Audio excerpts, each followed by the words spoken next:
Hey guys, Welsknight here, bringing you another brand new episode in my Subnautica Let's Play, the Subnautica Survival Guide. And what we're going to be doing in this episode is we're going to be working on getting ourselves a Seamoth, which is basically like a submersible looking thing that will allow us to get around a lot faster and go to deeper depths of the ocean. So, that's the plan.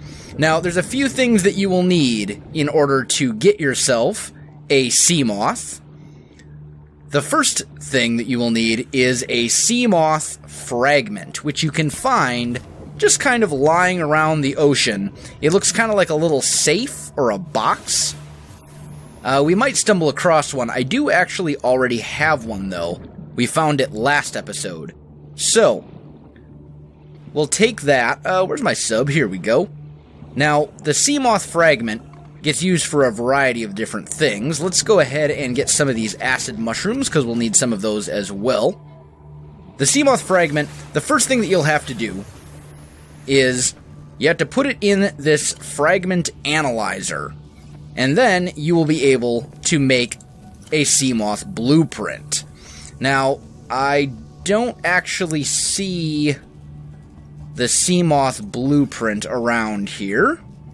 Maybe we've already got it. I'm pretty sure we got one last episode. Anyway, so we will find a few other things first as well. I think you put it in here and then actually it just gives you the blueprint and then you've officially got it. But anyway, so the first thing that you'll need to build once you have the blueprint is you'll need to build yourself a constructor, which is basically used for building other vehicles like the Seamoth. So for that you need a power cell, a titanium ingot, and a constructor blueprint. I believe you start with the constructor blueprint. So we need to get ourselves a power cell, and we need a titanium ingot as well. So let's come on over here. We'll go to advanced, which is where we'll find the power cell. Looks like we also need some silicone. Do we have any of that? Not at the moment, but we do have quartz, so we can make ourselves some silicone, which we will do. We'll then go ahead and turn that into a power cell. And we've already got the titanium ingot as well, so we can just go ahead and make ourselves this constructor. Once you have the constructor, you're going to come outside, and you just go ahead and place it. You may have to be underwater. No? Maybe you just got to be farther away. Maybe that's what it is. Come on now. There we go. Ah, there you go. So you just right-click to place it. And it makes this horrible, awful sound, which is quite annoying. I actually put in a feedback bug report to tell them to change that sound. But what we need is this. We need to build the Seamoth, and for that we need 3 titanium, another power cell, 2 glass, and a copper. So, we're definitely going to need more titanium than what we have, because I believe we only have 1 other titanium ingot right now. So we're going to have to find ourselves some scrap metal so that we can make more of those. We'll also have to make ourselves some glass, and we will have to make ourselves another power cell. Now, the power cell uses acid mushrooms and something else. I don't remember exactly what. Looks like our inventory is full, though. Let's go ahead and head back to our little sub right here. And we can start crafting up some of this stuff. Batteries, 3 acid mushrooms, and 1 copper. Okay, that's easy enough. We can turn the titanium, or the scrap metal, into titanium. Just like this. Might as well convert it all, because scrap metal is useless for everything else. The only thing you need it for is to actually make titanium and titanium ingots. So we're good there.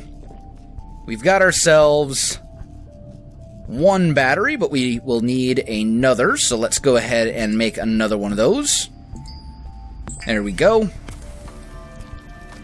And we should have enough quartz where we can pretty much just make all of this right off the bat. We do need a little bit more titanium, though. We're a little shy on that. Ooh, maybe not.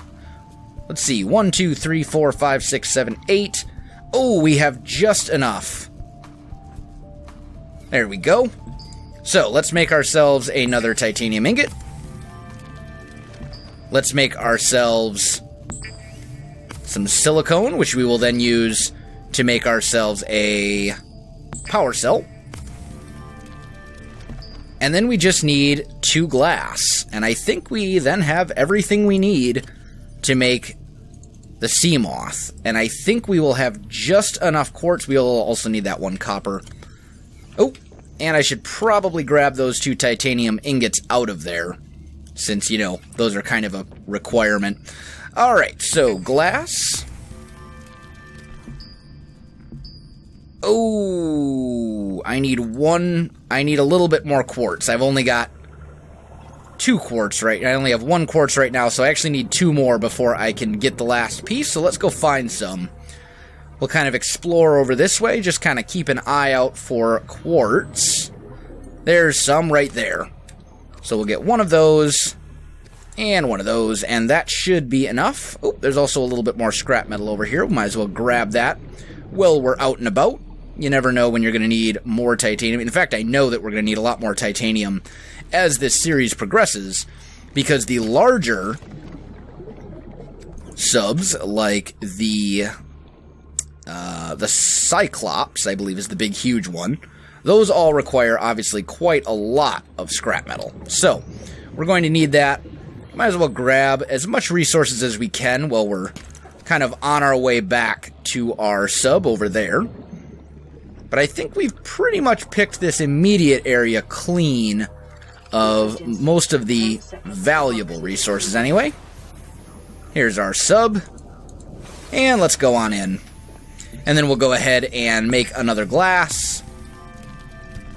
So we should now have all the components for the Seamoth. Let's go ahead and finish converting this titanium from that scrap metal that we found.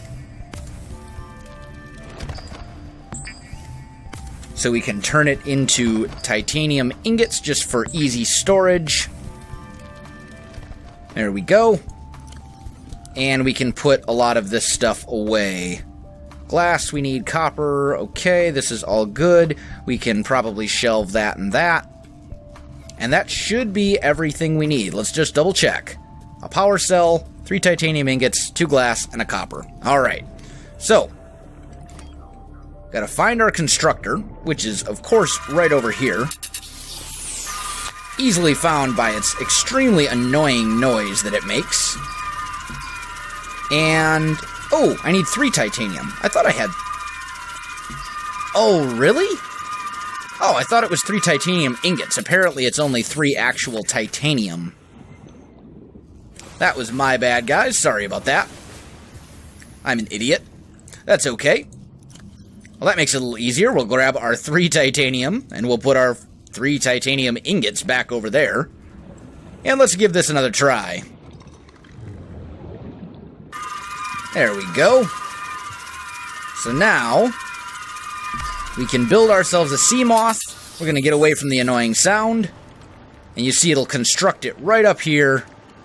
And it will then fall into the water once it's all done. Quite beautiful, if I do say so myself. And then you can just come on into the Seamoth and drive it around. Now,